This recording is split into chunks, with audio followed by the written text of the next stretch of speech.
엘리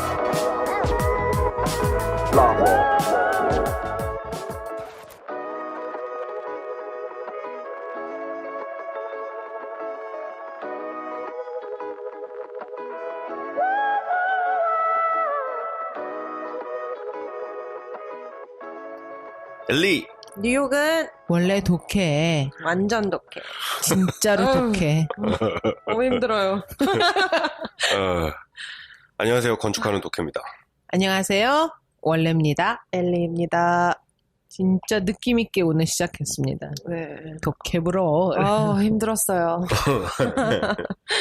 오늘은 오랜만에 우리 건축 독해 하는 날이죠. 오늘의 그 건축 독해 주제가 굉장히 재밌다고 들었어요. 제목이 그냥 재밌잖아. 네, 우리 또 제목 잘 짓잖아요. 네. 있어 보이게. 뭐예요? 전 몰라요. 자, 오늘의 건축 독해 주제는 여태껏 대지의 기억, 그다음에 또 욕망의 건축, 빈자의 건축 뭐 이런 거 했잖아요. 네.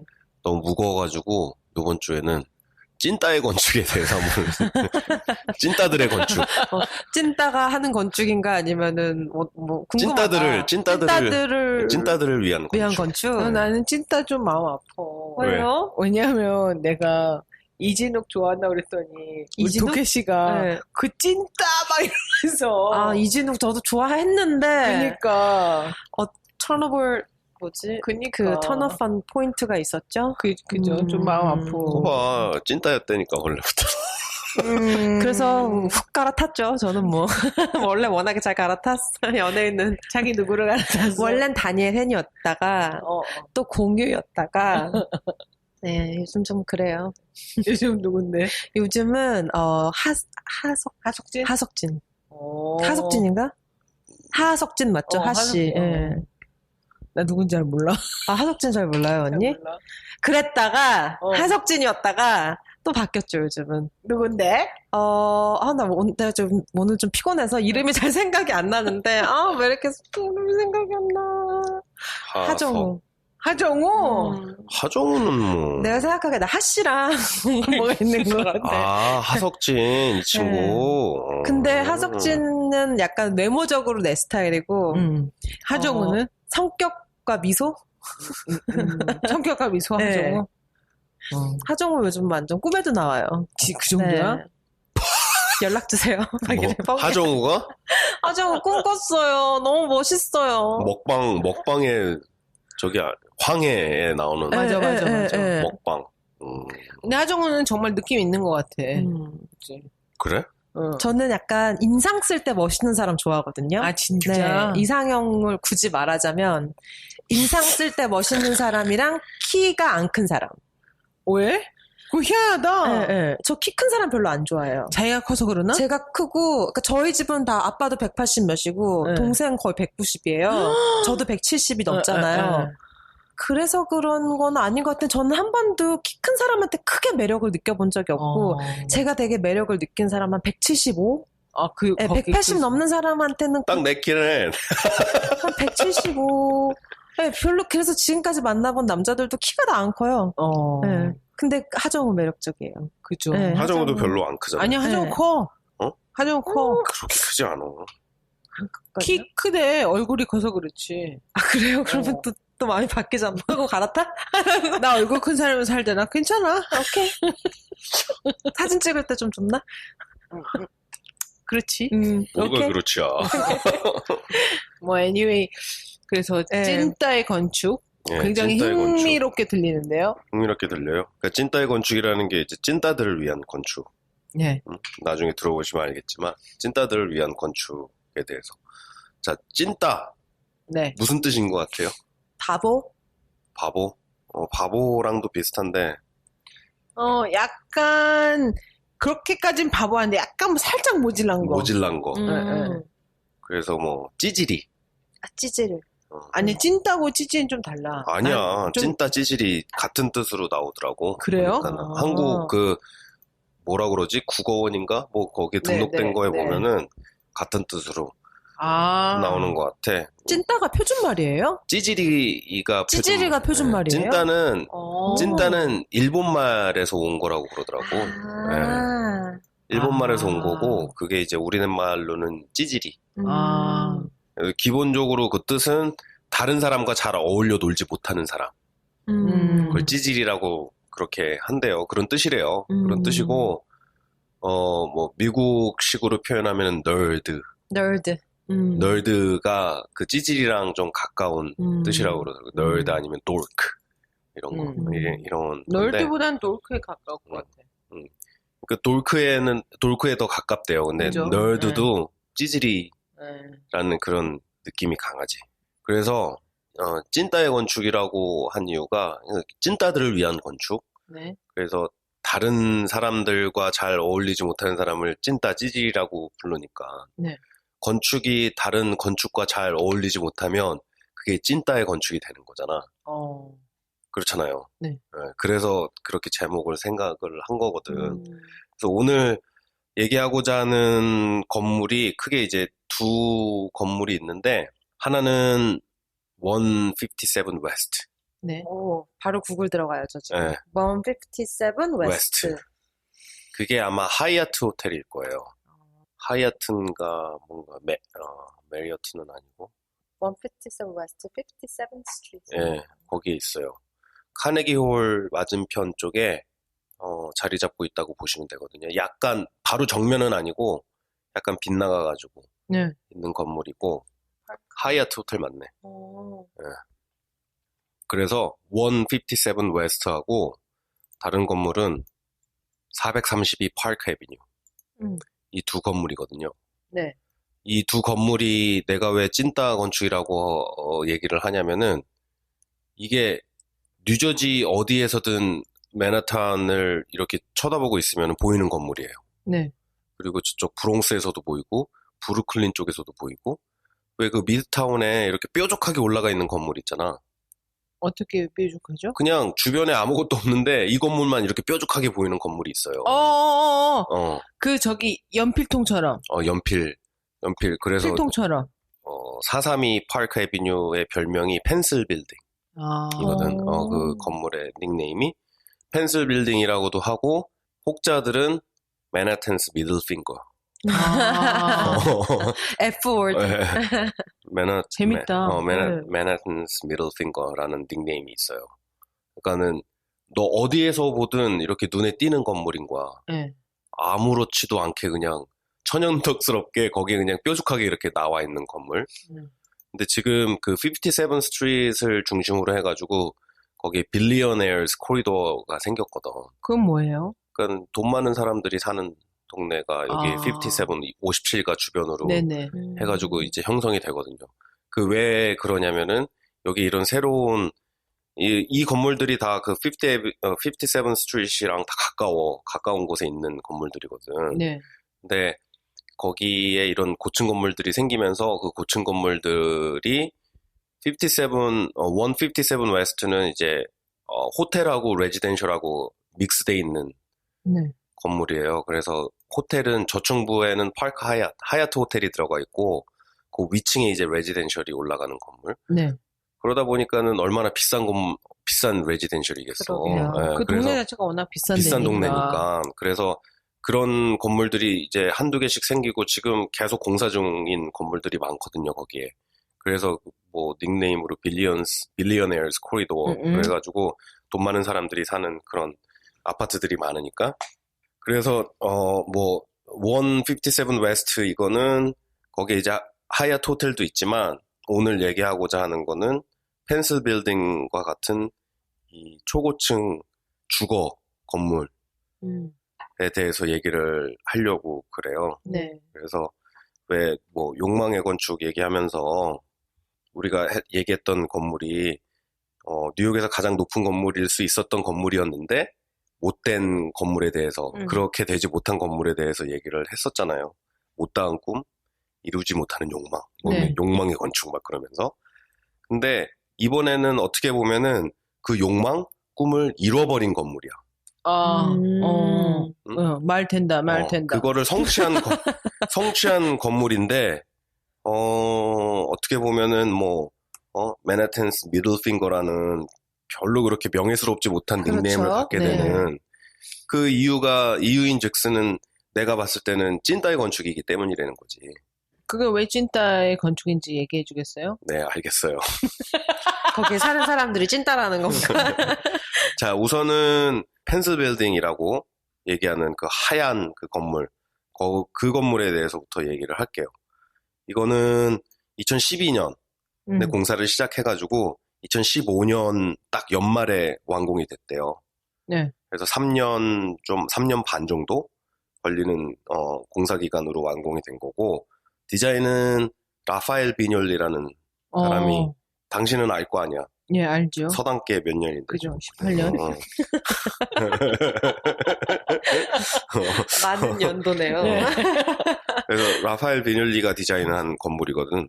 네, 라파엘 비뇰리 이 사람은 우루과이 출신. 미국 출신도 아니고 어디 남미 출신인데, 우루과이 출신인데 19년이다. 19년이야? 18년 아니고요? 다행히도 18년 지났어요. 19년이. 아쉽다. 그걸 또 셌어. 그래서 이 양반이 내가 알기로는 70이 넘으셨어. 1944년생이니까 네. 70이 넘으셨지? 그죠. 우루과이 출신인데 부에노스아이레스에서 공부를 했어요. 우루과이 출신인데. 부에노스아이레스는 아르헨티나에 있잖아. 나 부에노스아이레스 좋아해요. 맞지? 부에노스아이레스가 아르헨티나. 네. 아르헨티나에서 공부를 했고, 그래서 78년도에 하버드에 이제 비지팅 프로페서로 오면서 미국으로 이제 이민을 온 케이스. 네. 이민자 출신의 건축가예요. 활동은 지금 사무실도 그렇고 활동도 지금 미국 중심으로 활동을 하고 있고, 나는 개인적으로 비뇰리 건물들을 굉장히 많이 봤어. 학교 다니면서. 좋아해요? 아니 뭐 그렇게 내 스타일은 아닌 것 같아. 네. 근데 나는 참 의문스러운 게 이 사람이 왜 이렇게 프로젝트들을 많이 하고 비싼 건축가가 됐을까에 네. 대해서는 아직도 잘 이해를 못 하겠거든요. 근데 어쨌든 그거는 나중 얘기인 거고, 이 비뇰리 이 양반이 그 사무실에서 설계를 한 건물이에요. 근데 이 건물 자체가 뉴욕에서 지어진 주거 건물 중에 제일 높은 주거 건물. 그리고 그 왜 월드 트레이드 센터 있잖아요. 네. 타워 1. 네. 거기 보면은 그게 이제 예전에 있었던 트윈 타워의 높이를 맞추려고 거기다가 첨탑 같은 걸 올렸어요. 안테나 같은 거. 네. 근데 그 안테나 높이가 굉장히 높거든. 그거를 치우고 건물 높이를 계산을 해봐도 이 펜스 빌딩이 더 높대요. 아, 진짜? 그 정도로 높은 건물이야. 총 제일 꼭대기층이 몇? 96층인가 95층인가 그래요. 아, 거의 100층이야. 거의 그런데 100층. 못 살 것 같아요. 내 집에 가려고 96층은 눌러. 그니까. 거기에 대해서 나중에 또 얘기를 할 텐데 어쨌든 네. 굉장히 높은 건물이에요. 굉장히 높은 건물이고, 이 높은 건물이다 보니까 구조가 되게 또 중요할 거 아니야. 그 예전에 욕망의 건축 얘기했을 때처럼 건물이 높이 올라가려면은 발이 넓어야 돼. 그죠. 이렇게 해서 쫙 이렇게 수박 삼각형으로 썰어 놓은 것처럼 이렇게 쫙 위로 갈수록, 위로 갈수록 얇아져야 되는데, 이 건물은 그런 건물이 아니에요. 그냥 건물 그 땅이 그렇게 안 커, 낫이. 뭔가 젠가 같아요. 네, 젠가처럼 이렇게. 근데 그 건물의 풋프린트가 고만해요. 어머. 그 상태로 그냥 쫙 올라간 건물이야. 그러니까 펜슬 같지. 그렇게 올라간 건물인데 그거를 구조적으로 해결을 하기 위해서 되게 챌린지가 많았대요. 그래서 이 건물을 보면은 그 구조 디자인이 굉장히 흥미로운 건물 구조 그러게요. 디자인을 갖고 있어요. 그래서 매 12층마다 2층을 비워. 2층을 비워가지고, 그래서 이거 구글에 이미지 설치해보면은 그 이렇게 한참 가다가 중간에 한 2개 층 되는 데만 불이 들어와 있는 사진들이 있어. 그 건물이 사람이 사는 그 층이 아니야, 거기는. 그걸 버리는 거예요? 거기 버리는 거야. 그래서 거기가 무슨 뭐 공용으로 쓰는 가든도 있고 뭐 그런데, 기본적으로 뭐냐면은 구조의 이유 때문에 그 2층을 구조 디자인을 하는데 활용을 했어요. 그렇게 하면서 내부 공간에는 기둥이 하나도 없어. 이 건물 사이즈가 93피트 바이 93피트거든? 그러면은 정사각형. 네. 그러면은 미터로 계산하면 어떻게 되지? 3. 나는 모르죠. 27m 28m 곱하기 28m. 전 시도도 안 해요. 뭔가 숫자 얘기하면 90피트면은 나도 핸드폰 봐요. 90피트면은 그게 93, 27, 27m잖아. 네. 근데 93피트니까 거기 1m를 더하면은 28m 곱하기 28m. 정사각형의 건물이 올라. 28m 신기하다. 곱하기 28m의 건물인데 내부에는 그 컬럼 기둥이 하나도 없어요. 그러니까 정말 신기해요. 그렇게 하기 위해서 매 12층마다 그 두 층을 비워가지고 구조적으로 해결을 하기 위해서 그렇게 디자인을 했기 때문에 가운데 건물 안에 기둥이 없거든요. 그래서 그런 되게 신기하고 인터레스팅한 구조적인 디자인을 한 거긴 한데 아까도 얘기했지만 엠파이어 스테이트 빌딩보다도 높고 그리고 월드 트레이드 센터 거기에 안테나를 빼도 그 건물보다도 높은 그래서 뉴욕에서 주거 건물로는 최고의 높이를 가진 건물이래요. 근데 뭐 뉴욕에서 최고의 높이를 가진 주거 건물이면은 전 세계에서도 뭐 손에 꼽히는 최고 고층의 주거 건물이 아닐까 싶어. 그럼 이건 유닛을 파는 거야? 아니면 렌트? 파는 거예요. 파는 거예요? 콘도예요. 네, 콘도예요? 네, 네. 아, 되게 비싸겠다. 네.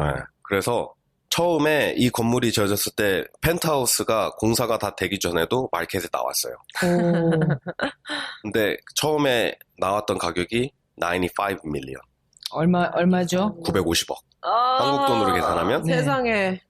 1달러에 1,000원으로 계산을 했을 때 950억. 근데 그래가지고 그거를 사겠다고 입질들이 있었대요. 입질들이 있어가지고 뭐 처음에는 진짜 용감하다. 중동에 있는 오일머니 재벌이 그거를 사겠다 뭐 그런 얘기도 있었고 그게 아니고 이름은 밝힐 수는 없지만 나는 돈이 겁나 많다라는 중국 사람이 그걸 사겠다는 얘기도 있었고 그런데 결국에는 클로징이 되고 나서 누가 샀나 봤더니 처음에 가격이 95 밀리언이었잖아. 근데 나중에 클로징 가격을 보니까 60 밀리언으로 가격이 떨어졌어요. 600억 정도? 600억 정도로. 그래서 600억 정도에 팔렸는데 그거를 산 사람이 되게 유명한 헤지펀드를 하는 사람의 와이프. 그러니까 결국엔 헤지펀드 그 사람이 산 거야. 네네. 60 밀리언을 주고 와, 대단하다. 600억을 주고. 근데 그 크기가 8,000 스퀘어 핏 정도 된대거든요. 그러면은 8,000 스퀘어 핏이면은 내가 그걸 계산을 해봤어. 네. 평수로 계산하면 225평. 와. 225평이거든요. 그거를 60 밀리언에 주고 샀으니까 600억이잖아. 그걸 계산을 하면은 평당 2억 7천. 와. 짱 먹어! 짱 먹어야겠다, 진짜. 평당 2억 7천. 좀 짱이다, 이거, 진짜. 그러니까는 이게 완전히 이런 미친 돈지랄도 돈지랄이 없는 거야. 그죠. 완전 돈지랄이잖아. 근데 이거를 보통 우리 같은 중산층이 상상이나 할 수 있는 건물이냔 말이야. 집이냔 말이야. 당연히 상상은 못하죠. 상상도 안 되는 거잖아. 근데 더 웃긴 건 뭔 줄 알아? 이 건물에서 제일 싼 유닛. 네. 원베드? 스튜디오? 모르겠어. 그건 모르겠는데 제일 싼 게 아마 제일 낮은 거가 있겠지. 제일 저층부에. 제일 싼 게 7 밀리언이래요. 70억. 제일 싼 게. 아니, 지금 구글에서 사진 보는데요. 그 엠파이어 스테이트 빌딩 그 맨 위에 그 뭐라고 해야 되지? 그 뾰족한 그 뾰족한 거에 그 끄트머리가 밑으로 보이잖아. 밑으로 이렇게 내려다 보일 수 있는 우주가 보이는데요. 우주가 보이게 생겼어 지금. 그 뭐 우주잖아 주변에. 그러니까 이게 그냥 무슨 야경, 그러니까 뷰가 완전히 그냥 엘리 말대로 정말 우주다. 우주에서 이렇게 지구를 내려다보는 느낌이란 거. 구름이 내 발밑으로 이렇게 뉴욕을 내려다보는 그런 거지. 구름이 안녕 하고 있는 것 같은. 와 진짜 전 이 건물이 이렇게까지 비싼 건물인지 몰랐어요. 그렇게 비쌌어요. 근데 이게 이제 2015년 12월에 완공이 된 거니까 불과 몇 년 안 된 거잖아요. 근데 아까 얘기했던 157 웨스트 이 건물. 이거는 그 동네가 어떻게 보면은 빌리어네어 코리도어가 생기는 그 초반부에 그 시기에 지어진 건물이거든요. 그래서 2010년에 기초공사를 시작해가지고 2014년에 완공이 된 건물이래요. 그러니까는 아까 얘기한 거랑 몇 년 정도 차이가 나는 거야. 보통 1, 2년 정도 차이가 나는 거죠. 그때쯤에 해가지고 이런 초고층 주거 건물들이 생기면서 빌리어네어스 코리도어가 생긴 거야. 근데 뭐 동네가 157 웨스트 이 건물이 있는 동네는 워낙 그 동네가 너무 좋은 동네여가지고 그쵸. 거기 앞에 바로 카네기 홀 있고 그죠. 여기가 그 57이 원래 그 스트릿 자체가 비싼 동네거든요. 바로 그 센트럴파크 센트럴 시작하는 파크, 그 거기 선상에 바로 있는 그 사우스에 있는 동네고. 네. 그리고 지하철역 바로 앞에 있고. 그렇지. 그죠? 그래서 이 건물은 6에비뉴하고 7에비뉴 그 중간에 딱 있거든요. 근데 되게 웃긴 게 이 건물을 짓기 위해서 디벨로퍼가 엑스텔이라는 디벨로퍼인데 내 친구도 여기서 일을 하는 네. 친구가 있거든요. 근데 이 프로젝트를 하기 위해서 15년을 준비를 했대. 15년을. 왜요? 왜냐면은 이걸 건물을 높이 올려야 되잖아. 네. 그러면은 내 땅에서 지을 수 있는 디벨롭먼트 라이스로는 부족한 거야. 그러니까는 내 땅에 내가 산 랏에서는 지어봤자 뭐 예를 들어서 40층밖에 못 짓는다. 네. 그러면은 나머지 41층부터 뭐 90 몇 층까지 가는 거는 어디서 스퀘어핏을 사와야 되는 거야. 사는 방법이 주변에 있는 건물로부터 사는 거거든. 그러니까는 예를 들어서 바로 이 옆에 뭐가 있냐면은 되게 오래된 교회가 있어요. 네. 그 교회 예를 들어서 그 교회는 거기 계속 있을 거 아니야. 그러면 그 교회는 더 위로 안 올라갈 거라고. 네. 그러면은 뭐 100 x 100인데 그거를 뭐 40층을 지을 수 있다. 근데 이 교회는 40층 올라갈 일이 없으니까 네. 그러면은 1층에서 끝나는 거니까 2층부터 40층까지는 스퀘어핏을 내가 쓸 수가 있는데 안 쓰는 거지. 그죠? 쓸 수가 없는 거지. 건물을 때려 부수고 다시 올리는 게 아닌 이상. 네. 그거를 그만큼 지을 수 있는 디벨로먼트 라이트를 딴 사람한테 팔 수가 있어요. 진짜요? 팔 수가 있어. 대박. 신기하다. 네. 근데 그게 굉장히 오랜 시간이 걸려요. 왜냐면은 나 이거 하려고 그러는데 너 팔래? 그럼 오케이. 그럼 내일 팔지 뭐. 이런 사람이 어딨어. 네고시에이션도 해야 되고 내가 얼마만큼의 밸류가 있는지 그것도 자기 나름대로 좀 리서치를 해야 될 그죠? 것이고 그런 식으로 해가지고 그 주변에 있는 건물들로부터 아니면 내가 그만큼 올릴 수 있을까? 뭐 그런 것도 그런 것도 스터디도 하고. 차라리 내가 해버려? 뭐 그렇지, 이런 것도 그렇지. 스터디도 해야 될 그렇죠. 테고 그런데 그런 것들을 설득을 해가지고 에어라이트를 사고 그 다음에 또 시리랑 또 협약을 해야 되고 내가 이렇게 할 거니까 너네 허가를 내줘라 뭐 이런 것들을 해야 되니까 그거 준비하는 기간이 15년이 걸렸대요. 이 건물 15년 그거를 하려고 대박이지.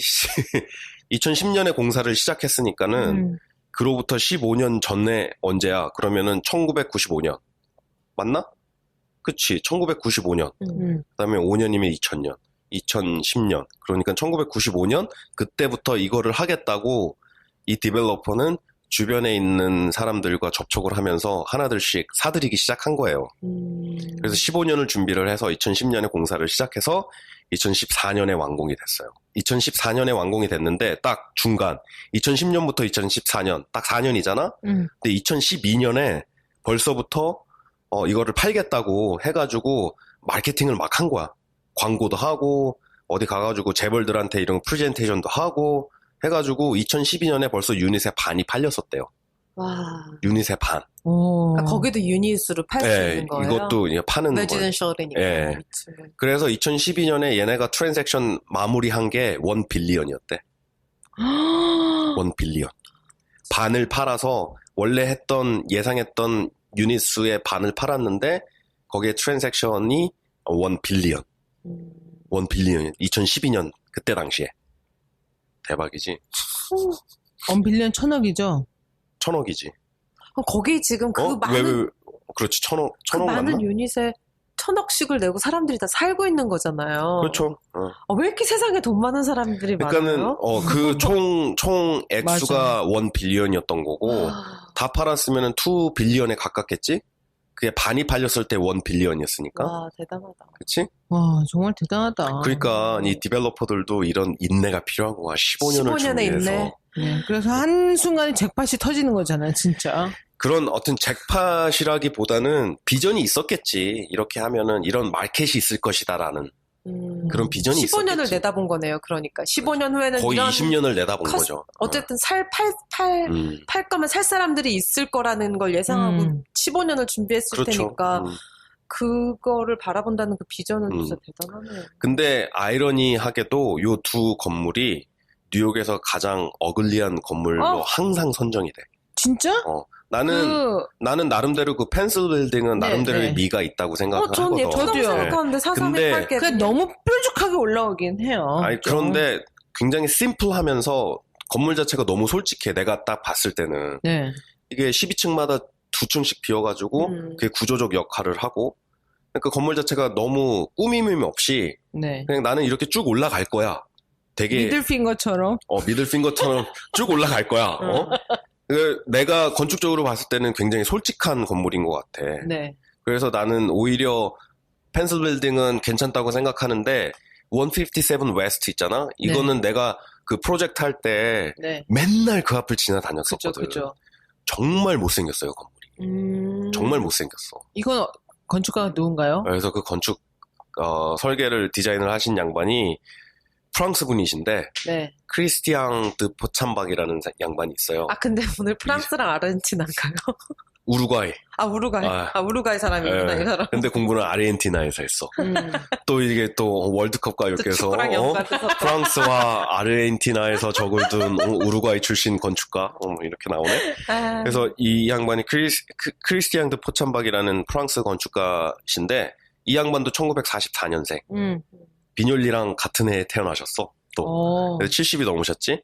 근데 되게 이 어글리한 건물을 디자인했음에도 불구하고 이 양반이 1994년에 프리츠커상을 받으셨어. 이 건물만 봤을 때는 이런 걸 해가지고 어떻게 프리츠커상을 받아?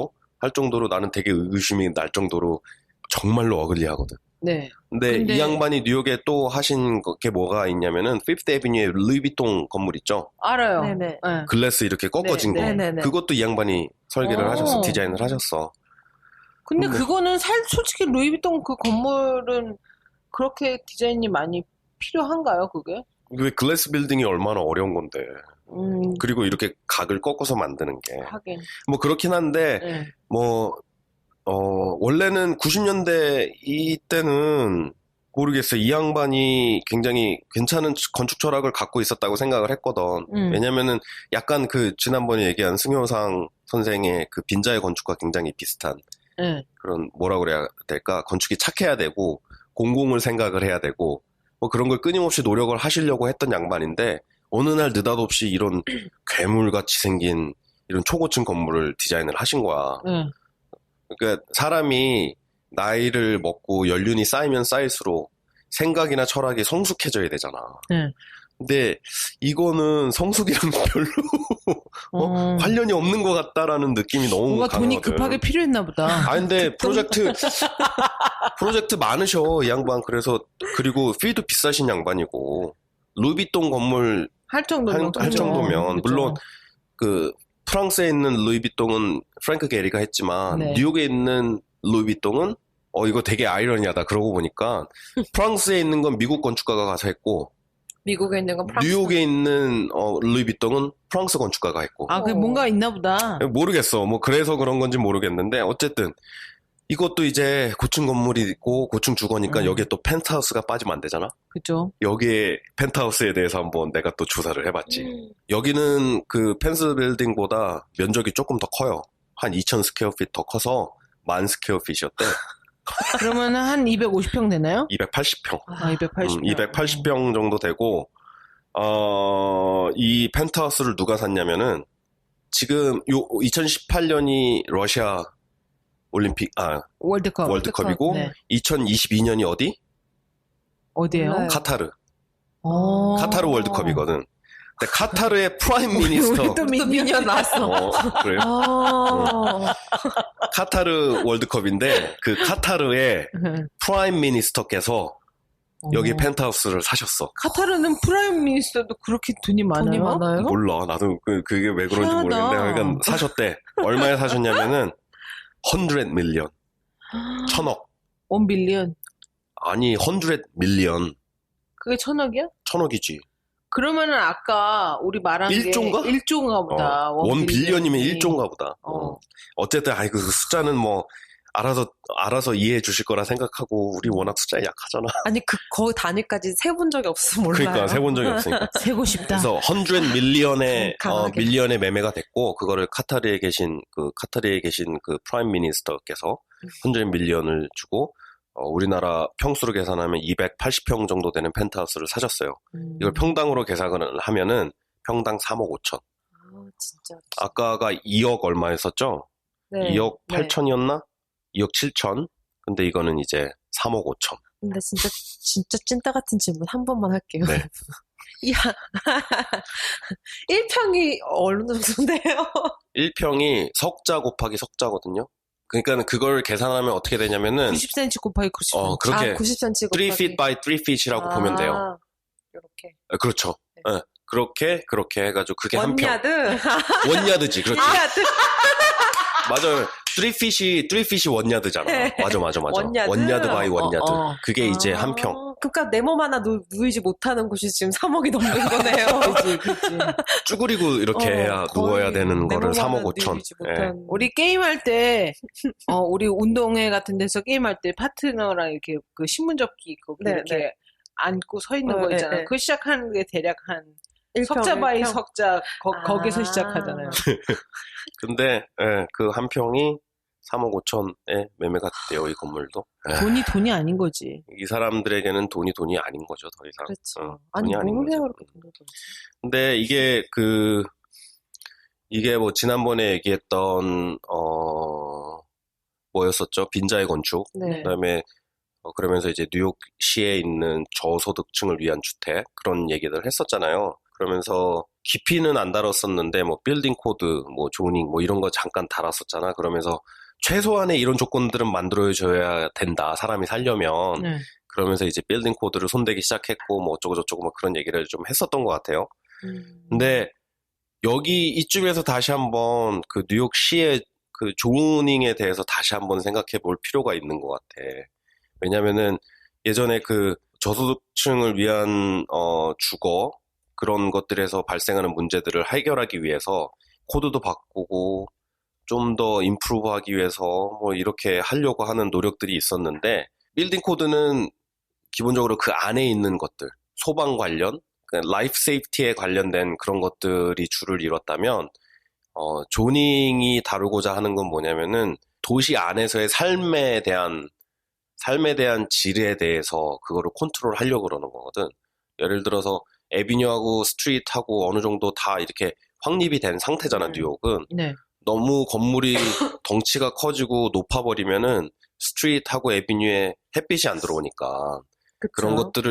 그런 것들을 컨트롤하고 규제하기 위해서 건물의 높이를 제한한달지 아니면은 어느 정도 높이가 되면은 뒤로 건물이 물러서야 되거나 뭐 이런 것들을 컨트롤하는 게 조닝이거든. 네. 이러다 보니까는 어떤 뉴욕시의 역사를 봤을 때 어떤 문제가 발생하게 되냐면은 뭐 이런 스태티스틱이 있어요. 뉴욕 타임즈에서 했던 건데 지금의 조닝 레귤레이션을 적용을 한다면 뉴욕에 있는 현재 지어진 뉴욕에 있는 건물들 중에 40% 정도가 지금의 모습을 가질 수 없대라는 거야.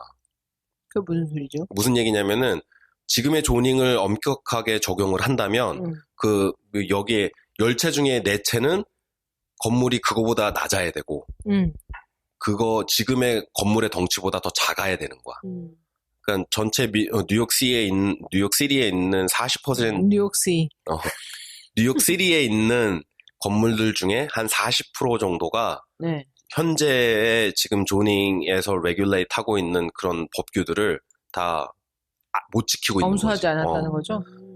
그게 왜 그랬냐면은 이 테너먼트 아니면 그 로우 인컴 그 저소득층 주거와 또 연관성이 있어요. 왜냐면은 예전에는 이런 조닝으로 레귤레이트 하기 전에는 내 멋대로 졌거든.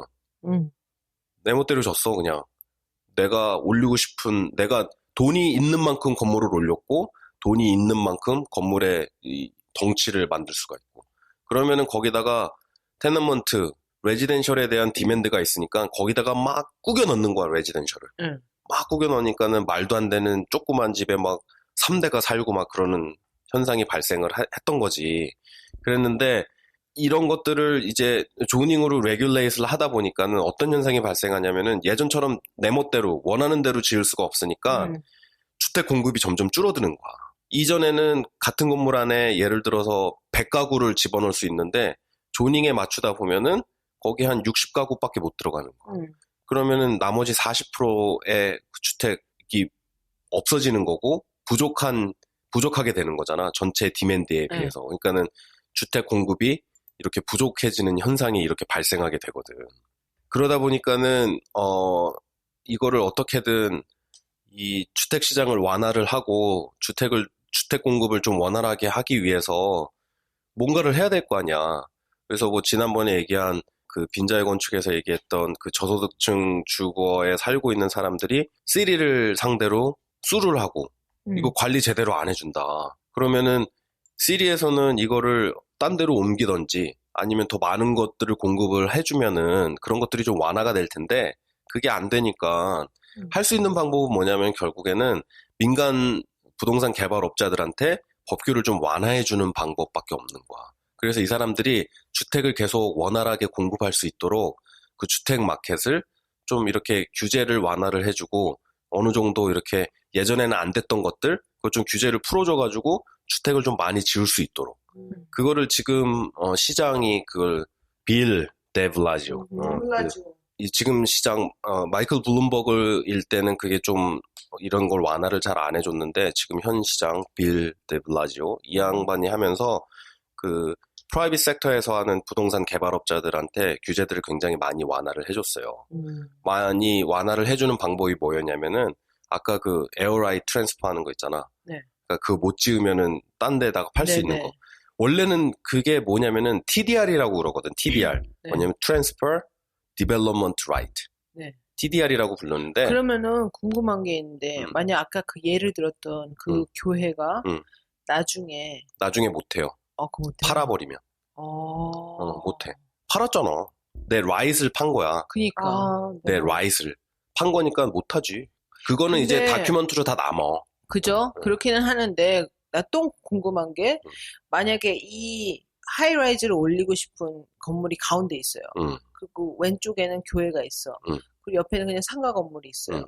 그러면은 이 교회가 그 올릴 수 있는 그 권한을 팔았잖아요. 그러면은 이 가운데에 있는 하이라이즈가 더 높이 올릴 수 있는데 그걸 그 옆에 있는 일반 그 상가 건물의 주인이 그걸 반대할 수 있어요?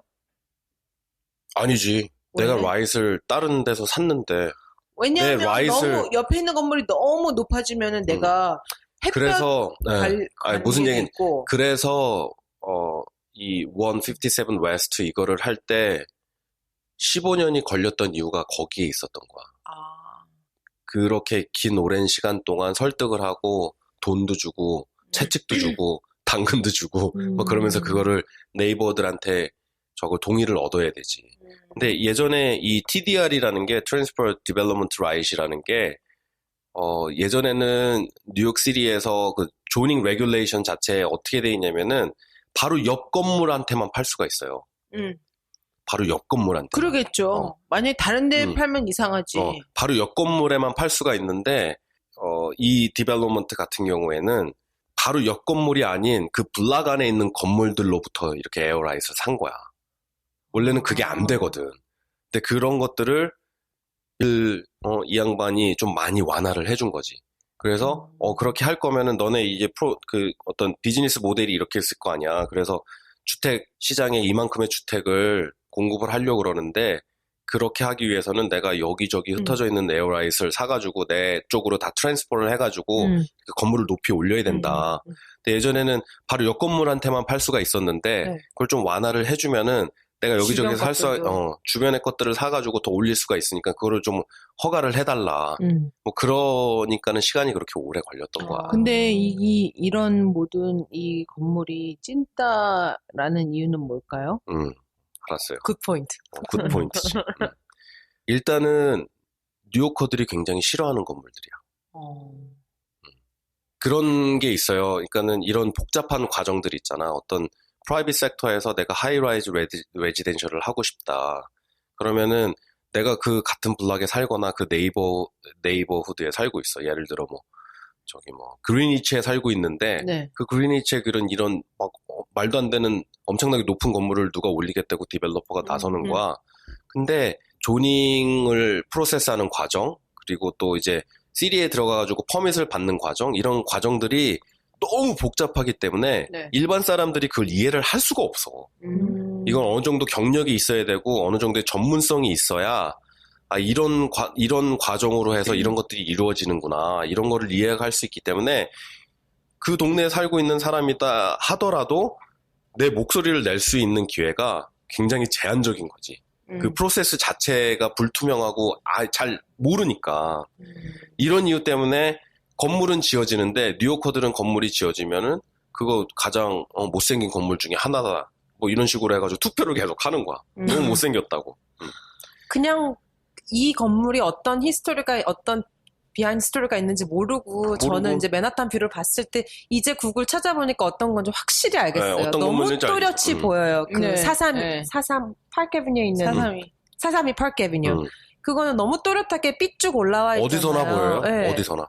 그냥 안 어울려요. 이 맨하탄이랑은. 네.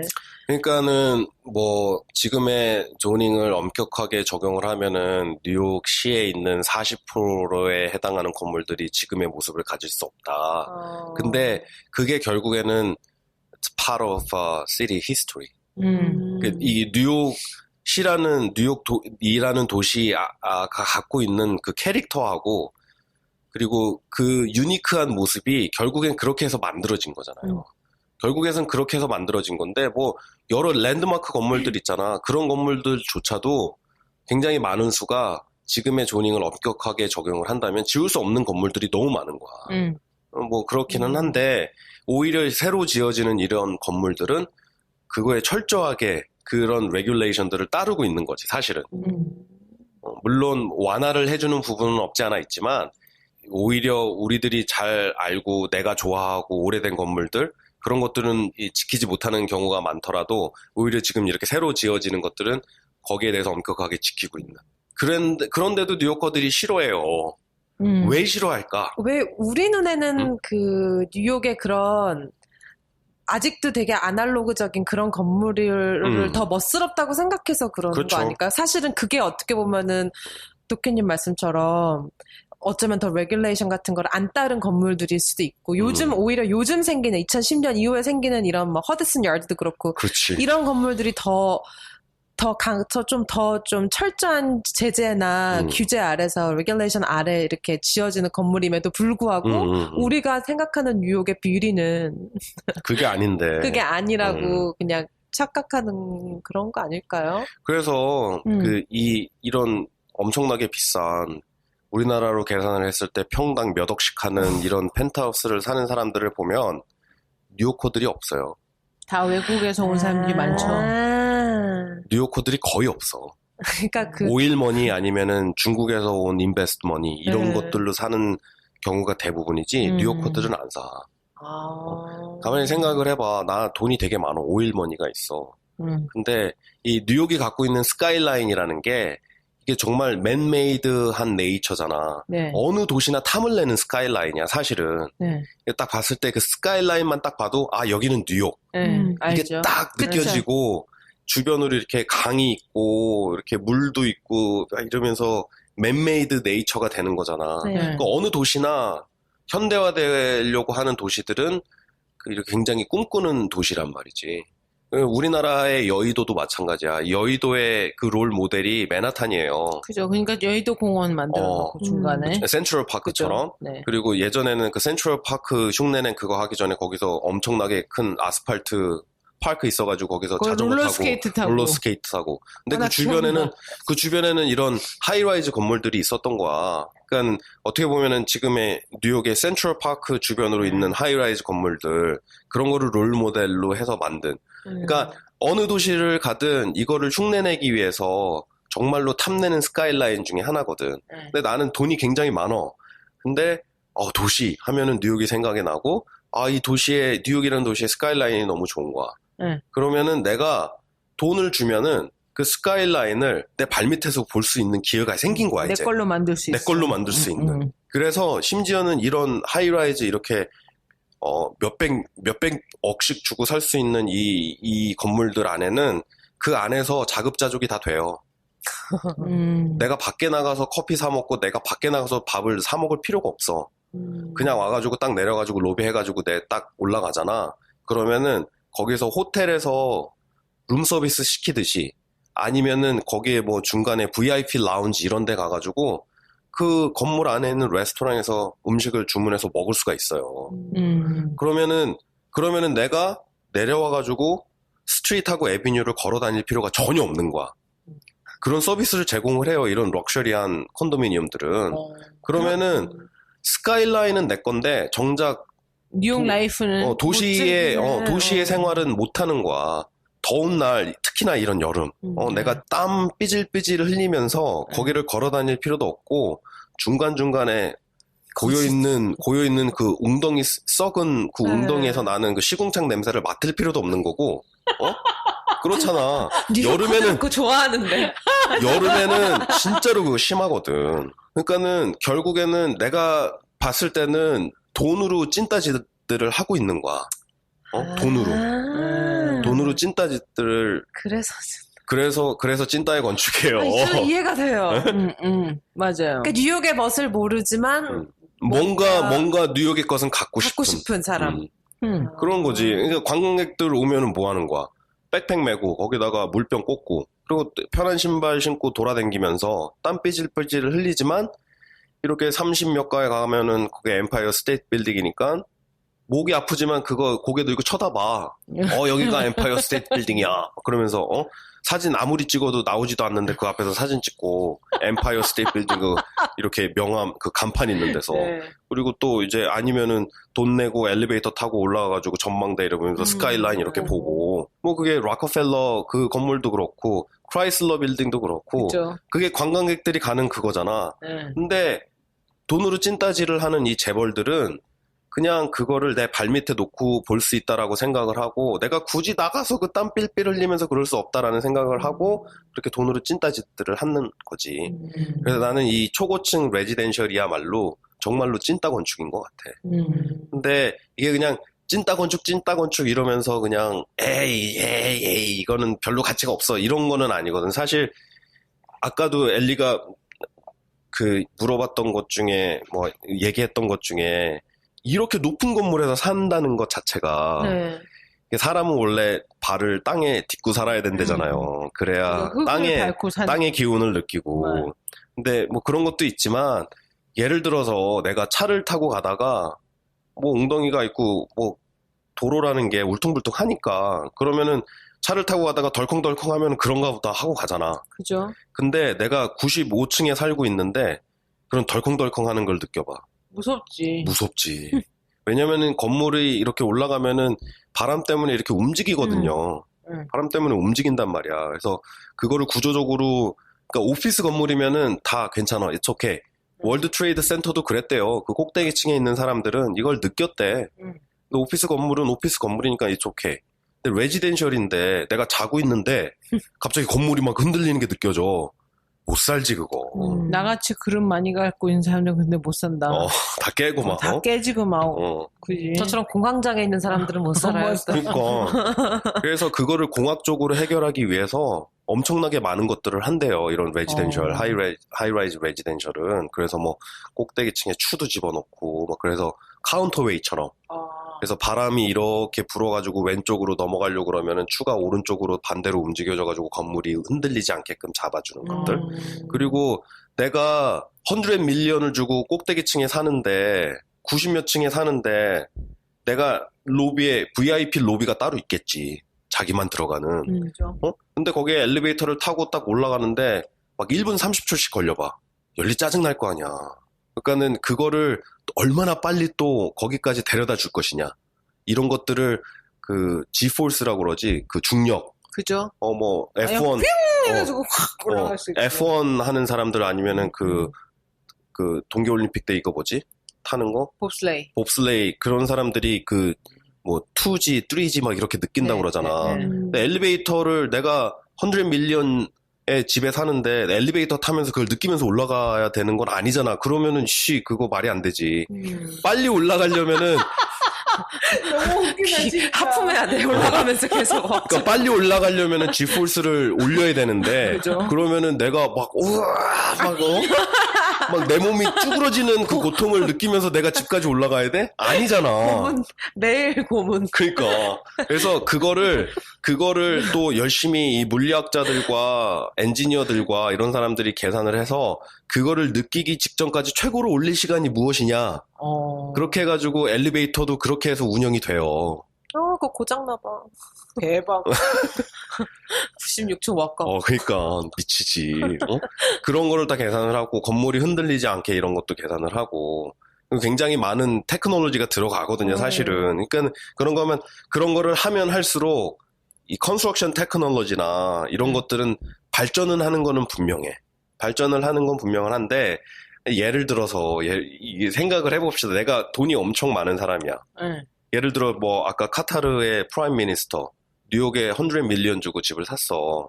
그 정도 재력이 있는 사람이면은 파리에도 집이 있을 것이고, 그쵸? 암스테르담에도 집이 있을 것이고, 상하이에도 있고, 샹하이에도 있을 것이고, 홍콩에도 있을지도 몰라. 그죠? 전 세계에 집이 있을 거라고. 그런 비싼 집들이. 그러면은 실제로 뉴욕에서 지내는 날이 1년 중에 며칠이나 될까? 얼마 안 될 거 아니야. 2주? 뭐 이렇게 되겠죠. 길어야 2주? 네. 아니면 끼케야 한 달? 그렇잖아요. 근데 사실은 그런 목적으로 이런 굉장히 비싼 럭셔리한 하이라이즈에 있는 거 있잖아. 왜냐면은 이 시큐리티 자체가 보장이 되거든. 거기를 뚫고 거기까지 올라가려면 일단은 로비에서 내가 전용으로 타는 엘리베이터를 탈 수가 있어야 돼. 그죠. 근데 그거 자체가 안 되기 때문에 굉장히 시큐리티 측면에서는 굉장히 괜찮거든. 그러면은 중동에 있는 재벌들 있잖아. 바카렛 그 호텔 바로 옆에 있는 게 레지덴셜 타워거든. 그 꼭대기에 있는 유닛들은 다 중동 재벌들이 샀대요.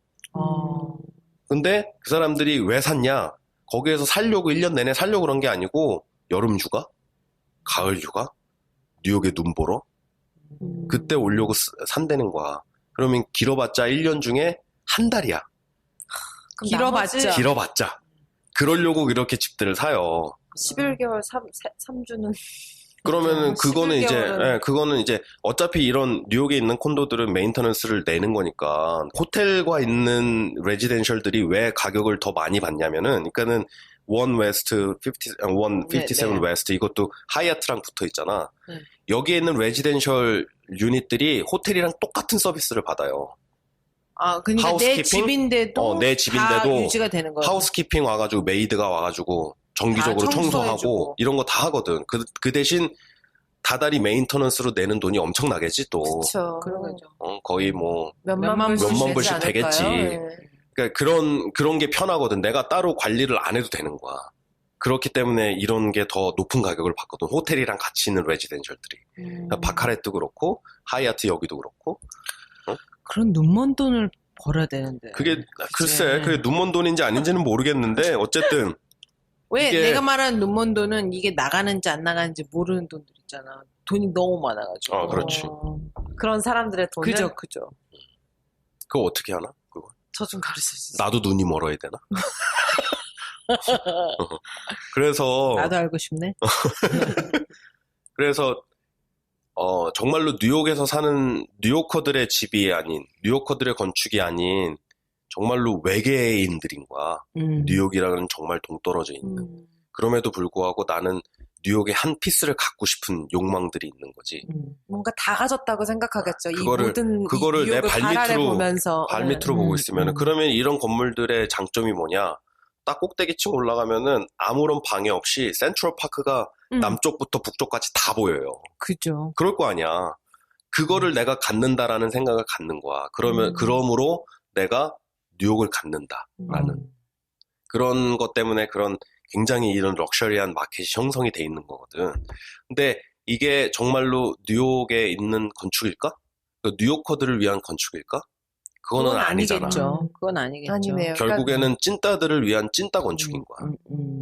돈 많은 찐따들을 위한 찐따 건축. 근데 이런 것들을 건축을 하는 사람이 봤을 때는 뭐 아까 얘기한 비뇰리 양반 그리고 또 크리스티앙 포찬박 자기는 프리처까지 받았는데 아무리 돈을 많이 준다고 그래도 이런 거는 이런 프로젝트가 의뢰가 들어오면 좀 고민을 해봐야 되지 않을까라는 생각을 하는 거야. 건축가로서. 70이 넘은 건축가들이야. 고민했을 그러니까 것 같아. 과연 그랬을까? 그 와이프가 옆에서 하라고 했을 것 같아. 모르지. 언니. 나 빙의하신 그 와이프한테 빙의했어. 근데 이 양반들 피도 굉장히 비싼 양반들이고 엄청 받았겠죠. 이 프로젝트 안에도 전혀 문제 없는 양반들이야. 그리고 비뇨리 같은 양반은 돈이 너무 많아서 자기 건축가로서 돈이 너무 많아서 자가용 비행기가 있는 양반이에요. 그런 건축가 몇 안 되거든. 좋다. 언니 얼굴이 들으면 근데- 들을수록 부러워하네. 그러니까는 내 말은 이런 거 굳이 안 해도 네. 돈이 없는 양반들이 아니란 말이지. 근데 만약에 젊은 건축가라면 40대에 아니면 50대 초반의 건축가라면은 내가 이런 고민을 할 수 있을 거라고 봐. 내가 이거를 그냥 해야 되나 말아야 되나 아니면은 오히려 하는 게 말이 될 수도 있지. 그죠. 근데 이 양반들은 지금 70이 다 넘으신 양반들이야. 그럼 어떤 후배의 건축을 하는 후학들을 봤을 때는 내가 과감히 안 해도 되는 거는 하지 않는 제스처를 좀 보여줬어야 되지 않을까라는 생각이 있는 거지. 그러니까 그거는 모르겠어. 너무 나이브한 나이브해. 얘기일 수도 있는데 왜냐하면 내 생각에는 이게 그 사람들이 비뇨리나 그 다른 사람이 안 한다 해도 누군가는 했을 하지. 테고 누군가는 하지. 이게 분명히 디벨로퍼들에 의해서 완벽하게 이 디자인으로는 안 나왔겠지만 비슷하게는 나왔을 것 같아요. 그렇지. 결국에는 그랬잖아요. 결국에는 이런 것들은 자본의 노예가 되는 그니까. 거야. 그 뉴욕의 건축을 봤을 때 지금까지의 뉴욕이 만들어진 거는 수많은 트라이얼 에러를 통해서 지금의 도시를 만들어 놓은 건데 지금 하는 건축들은 트라이얼 앤 에러가 필요가 없는 건축들이야. 디자인을 해서 그냥 지으면 되는 거. 그리고 뭐 아까 웨스트 사이드의 허드슨 야드 거기는 거의 미니 싱가포르야. 뉴욕이 더 이상 아니야. 미니 싱가포르야. 거긴 뉴욕이 아니고 이건 뭐지? 예, 저 엊그저께 너무나- 갔었어요. 네. 가셨어? 네, 허드슨 야드에서 그냥 지나가면서 봤는데 그냥 뉴욕스러운 맛이 1%도 없고 그 허드슨 야드를 지나가자마자 이제 그 스카이 뭐지 그거? 하이라인. 하이라인 딱 나오거든요. 하이라인으로 올라가는 그때부터 이제 뉴욕 같아. 내려가면은 뉴욕인 뉴욕으로 것 같은데 갔지만 허드슨 야드 거기는 정말로 싱가포르 같아요. 정말 딱 그 표현이 맞아. 이게 뭐지? 그러니까 나도 네. 그거 볼 때마다 되게 약간 뉴욕이 아닌 것 이게 같은. 황당한 느낌? 어. 약간 그런 게 그러니까 그런 거는 느껴져요. 그런 형태의 하이라이즈 건물들이 군락을 이루는 거는 뉴욕이 아니어도 어느 도시든 다 할 수가 있는 거야. 어느 도시든. 서울이 될 수도 있는 거고 싱가포르, 홍콩, 샹하이가 될 수도 있고 베이징이 될 수도 있고 저기 몬트리올이 될 수도 있고 이런 다른 도시들에서도 얼마든지 볼 수 있는 것들이란 말이지. 근데 그거를 왜 굳이 꼭 또 이렇게 뉴욕이라는 곳에서 해야 되느냐. 근데 이런 얘기가 있어요. Form follows function. 루이스 설리반이라는 그 미스 프랭크 로이드 라이트 그 양반의 스승이셨던. 그래서 이 시카고 학파 이쪽 네. 시카고에서 하이라이즈 이런 거 하셨던 양반인데 이 형태는 결국에는 기능을 따른다. 그죠. Form follows function. 근데 요즘 나오는 얘기는 Form follows finance. 돈을 따른다. 근데 결국에는 아까 원래가 얘기한 것처럼 이 양반들이 비뇨리나 크리스티안 포찬박 이 양반이 이 프로젝트를 안 했어도 누군가는 했을 것이고 그죠. 누군가가 했다면은 지금과의 디자인과 별 차이가 없는 디자인이 나왔을 거야. 왜냐면은 Form follows finance. 이런 모습으로 뉴욕이 변한다는 게 나는 좀 약간 슬퍼. 저도요. 씁쓸하네요. 네. 그래서 이 돈 많은 찐따들에게 이 도시를 뉴욕이라는 이 도시를 내줘야 되나? 내주고 있는 거는. 찐따들한테? 그래서 오늘의 주제가 찐따의 건축이었고 그게 또 너무 와닿는다. 아쉬워서 또 설득됐어. 또 설득됐다. 그러니까 이게 이런 거는 굳이 뉴욕이라면 이런 거를 건축적인 실험은 안 해도 이런 건축적인 실험, 하이라이즈 막 이렇게 짓고 하는 거 굳이 안 해도 뉴욕이라는 캐릭터가 있는 거고 뉴욕이 지금까지 지금의 모습을 만들기 위해서 얼마나 많은 오랜 시간 동안 트라이얼 앤 에러를 했는데 그거를 이런 완전 말도 안 되는 이런 뭐 펜스 빌딩, 맨하탄스 미들핑거 이런 건물들한테 어떤 뉴욕 하면은 사람들이 그거를 연상하게 된다면 뉴욕은 그때부터 뉴욕이 더 아닌 거지. 아닌 거죠. 그래서 이런 찐따들의 건축, 찐따들의 돈으로 만들어진 찐따들의 건축이 뉴욕의 이 캐릭터를 조금씩 잃어가는 것이 너무 아쉬워서 그래서 오늘은 찐따의 건축에 대해서 얘기를 해봤어요. 뭔가 답답한 걸 긁은 느낌이에요, 지금. 그래요? 왜냐면 저는 어떻게 표현을 해야 될지 모르겠지만 허드슨 야들 볼 때 항상 그런 느낌이었고 이거 아닌 거긴 싱가포르야. 내가 너무 사랑했던 뉴욕의 10년 전 그러니까 허드슨 야드라는 게 생기기도 전에 그 10년 전에 그 10년 12년 내가 너무 반했던 뉴욕의 모습은 이 모습이 아니었기 때문에 그 허드슨 야드가 너무 많이 망쳐놨죠. 그게 굉장히 오랫동안 논의가 됐던 땅이야. 이런 얘기 해줄게. 지금 뉴욕에서 주거 아니면 오피스 건물이 올라가니까 스퀘어핏을 계산을 할 거 아니야. 네. 지금 있는 스퀘어핏의 4분의 3, 75%가 언제 만들어졌느냐? 그 조닝이 막 이렇게 되고 어쩌고저쩌고 한다고 막 했던 그 시기 있잖아. 그 시기부터 시작해가지고 지난번에 얘기했던 affordable housing. 네. 했던 뭐 1차 세계대전, 2차 세계대전. 1차 세계대전을 전후로 해가지고 지금 뉴욕의 건물의 그 스퀘어핏의 75%가 만들어졌어요. 그때부터 지금까지 더해진 거는 15%밖에, 25%밖에 안 되는 거야. 이거를 이런 새로운 디맨드를 채워나가려면은 건물이 높이 올라갈 수밖에는 없는 건 맞아. 그거는 맞는데 뉴욕이 원래 그래서 스카이라인이 유명한 거잖아. 그런 하이라이즈 건물들, 맨메이드한 그런 것들이 그쵸. 있는 하이라이즈가 있는 그 건물들이 만들어내는 스카이라인. 근데 이런 좀 되게 뜬금없는 이런 것들 그거는 이해를 하겠어. 어떤 스퀘어핏을 늘려야 된다라는 도시가 필요한 게 있으니까 그 늘려야 되는 건 알겠는데 이런 찐따들에게 내주는 건축의 형태로 그렇게 된다는 거는 참 아쉽다라는 거지. 그리고 그냥 단순하게 그 허드슨 야드가 생기기 전에 그 9에비뉴, 10에비뉴가 되게 특색 있는 거리였잖아요. 그렇죠. 예, 그게 뭐 버스 정류장, 뭐 그 터미널, 뭐 아니면은 뭐 시외버스 터미널 그 근처였기 때문에 노숙자나 이런 데도 많았지만 정말 막 90년 된 피자 가게, 뭐 몇십 년 된 컵케이크 가게, 그 옆엔 또 이탈리안 사람들이 하는 뭐 이렇게 뭔가 되게 재밌는 구석들이 많았는데 그게 어느 순간부터 하나씩 둘씩 다 문을 닫기 시작하고 그 찐따들에게 건물들을 이제 내주기 시작하는 다 거지. 때려 부시고 그 다음에 그 번쩍거리는 정말 입구가 거의 5층 정도 되는 높이의 그런 휘황찬란한 그런 건물들을 짓고 하늘에서 정말 딱 봤을 때 하늘에서 나는 차가 날아다녀도 놀랍지 않겠다 싶은 그런 느낌이었어요. 너무 이렇게 미래 뭔가 퓨처리스틱한 느낌이라 네, 그런 걸 보면서 되게 안타깝더라고요. 그때 같아요. 그러니까 더 이상 옛날에 그리니치 빌리지, 이스트 빌리지, 그다음에 헬스 키친 그런 것도 없어지겠네. 리틀 이탈리, 차이나타운은 아직도 명맥을 어느 정도 유지하고 있지만 이탈리는 많이 없어요. 없어졌지. 소호, 노호 이런 네이버후드의 이 개념이 되게 강했는데 이런 찐따들의 건축이 많아지면은 이 네이버후드라는 개념이 없어지는 거야. 맞아요.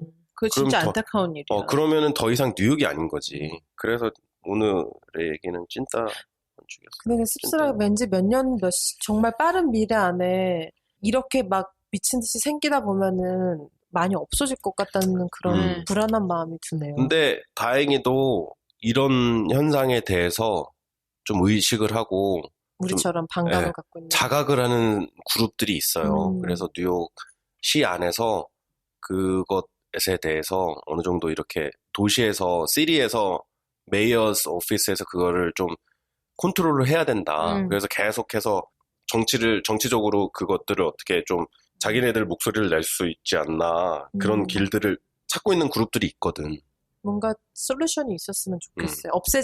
그런 특색을 없애지 않는 한도에서 디벨롭 할 수 있는 방법을. 근데 그게 과연 가능할까요? 돈이 많은 사람들이 계속 달려들면. 돈이 많은 사람들이 달려들면은 그건 어쩔 수가 없는 거지. 자본의 이라는 것이 폼 팔로우 펑션, 파이낸스니까. 그래서 요즘 새로 등장하는 얘기래요. 그게. 폼 근데 팔로우스 맞아서 많이 씁쓸해요. 맞아서 서글퍼요. 팔로우스 파이낸스. 그게 맞는 말이라. L3 is now arriving on the Manhattan-bound track. Please stand wait for the platform ending. 오늘 찐따의 건축에 대해서 얘기 나눠봤는데 얘기 듣고 보니까 그냥 찐따의 건축이 아니고 그 앞에 외로운 찐따? 찐따가 원래 외롭지. 아 그런가? 잘 어울리지 못하니까. 아, 근데 그렇구나. 어울리지 않는 뉴욕을 모르지만 뉴욕을 갖고 싶어하는 사람들의 아, 그러면 욕망이 찐따의 욕망이 부른 건축이랄까? 그런 거지. 근데 네. 그래도 뉴욕은 뉴욕입니다. 네. 아직도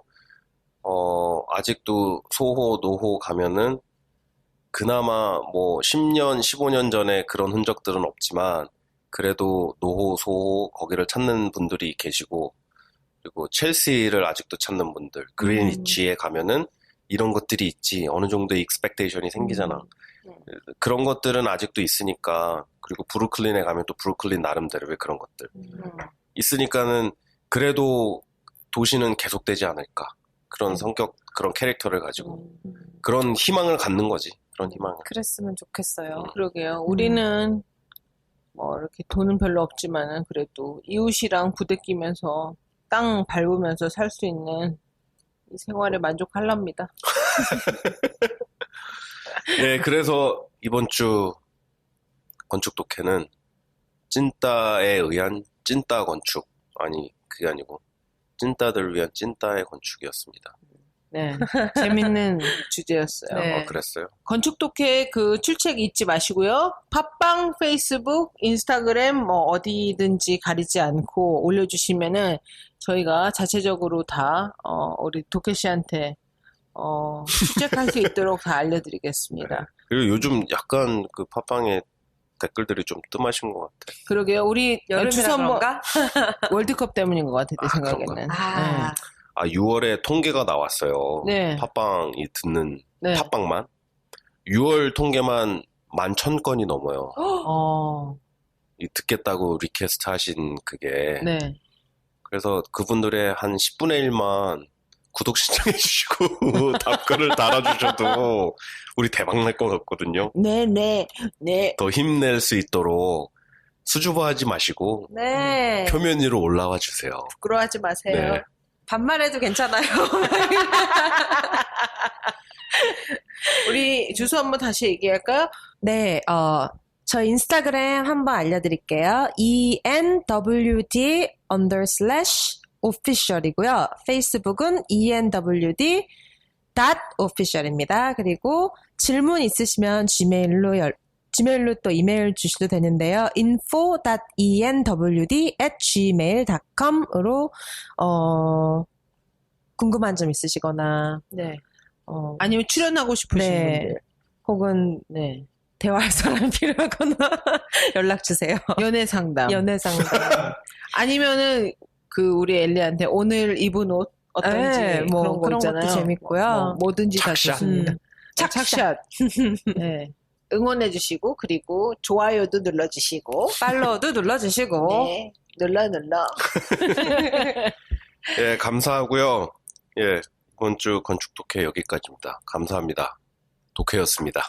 저는 원래였습니다. 엘리였습니다.